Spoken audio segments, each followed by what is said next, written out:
Hi everybody and welcome to Guild Wars 2 What's Hot? My name's Coops. Now some of you may be thinking, where on earth have you been, Coops? Well, I've been away doing other things. I'm directing a concert for a youth theatre group, doing lots of animations and projections and stuff, so I've not really had time for YouTube, but I am trying to get back into it as soon as I possibly can. So for today I'm going to cover something that has been the height of conversation within the Facebook group.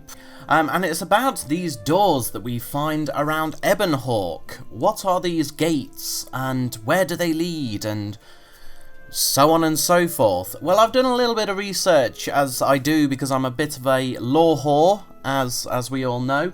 So I've done a bit of research and you'll be quite interested to know what I have discovered or what I think will happen. This is not confirmed, but it is my theory on what we can expect from future releases, patches and updates, and I think you'll be pleasantly surprised. Now, on my travels towards the gate that I was looking for, which was mentioned in the Facebook group, I came across this little area.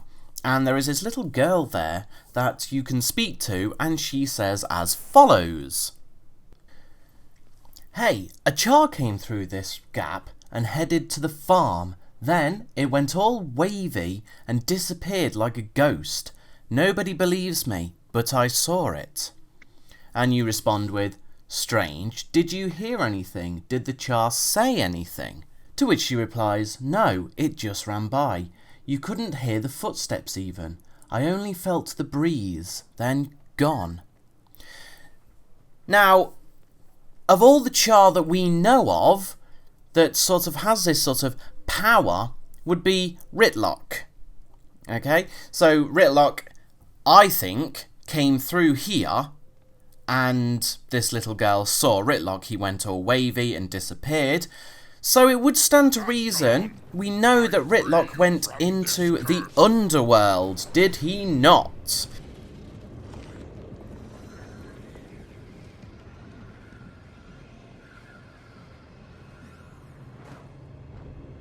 I have to go after it. Without it, we'll never end this war. Go! So, he came out of here. Now we know from Guild Wars 1 that there is actually an entrance to the Underworld near Glint's lair. Now if we look south of where we are, it is the Crystal Desert, which is where Glint's lair is. So, my theory for this little door right here, or this fenced up area, it is actually going to be a raid. It is going to be a raid entrance to the Underworld. Yes, you heard it here first, people. I do believe that we are going to be getting, in a future release, a raid, and it will be the Underworld, and this right here will be the entrance. I do believe that Ritlock will have something to do with that, so that's something to be very excited about. Or if you're like me and you just can't do raids for love nor money just because you can't find a party, then great, thumbs up, that's more content that I probably won't be taking part in. Haha! Moving on. So then we have the gate in question, the one that everybody is talking about on the Facebook group, is, what is this door? It is called the Desert Gate. I think it's pretty much self-explanatory, that is the gate that leads to the Crystal Desert. Now, whether we'll be going through that anytime soon, I'm not too sure. You've got to concede the point that Glint's egg has just had ley energy pumped into it, so we will be getting a Glint sort of creature emerge. Whether it's going to be good or bad, I don't know, because ArenaNet have been teasing us with that information, because that's what they do.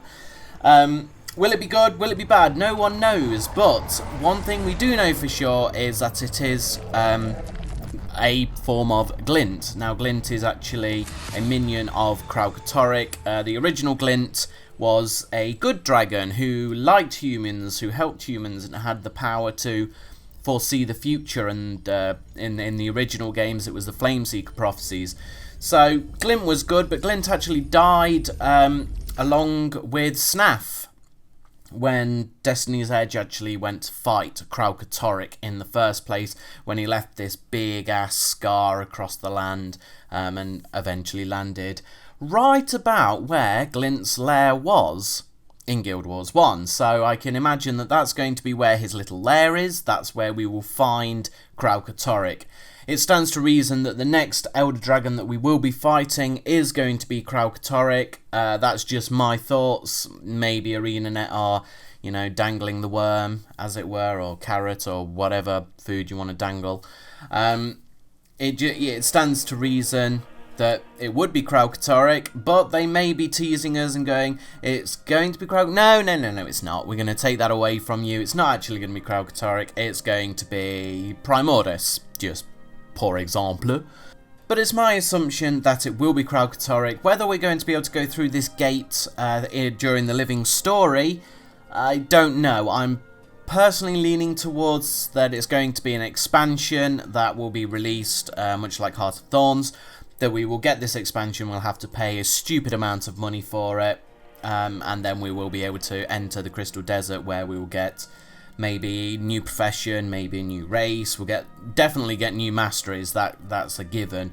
So we're going to get a lot of new stuff. When it's going to happen, je ne sais pas. I do not know. But it's my opinion that it will happen next. This is where we are going next. This is where the game is sort of leaning towards. The story is taking us in the Kralkatorrik direction, which is very exciting.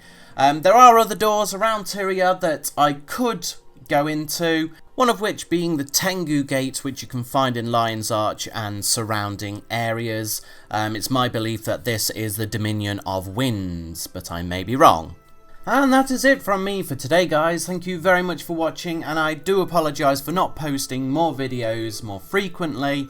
As I say, I will be trying to get back into that and just pummel you with lots of videos. I'm thinking more along the lines of lore videos, so I am going to be doing lots of lore videos for you guys to get clued up on all of the Guild Wars lore, from pre-Guild Wars 1 all the way through to Guild Wars 2. So be sure to keep an eye out for those videos.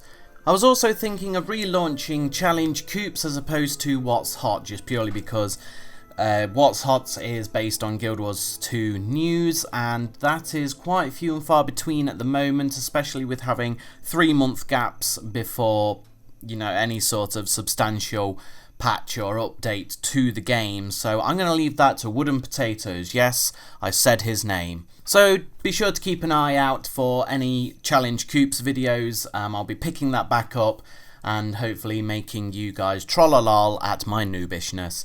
But that's all from me, guys, so thank you very much for watching, and I will catch you next time on whatever I release. Ta-ta!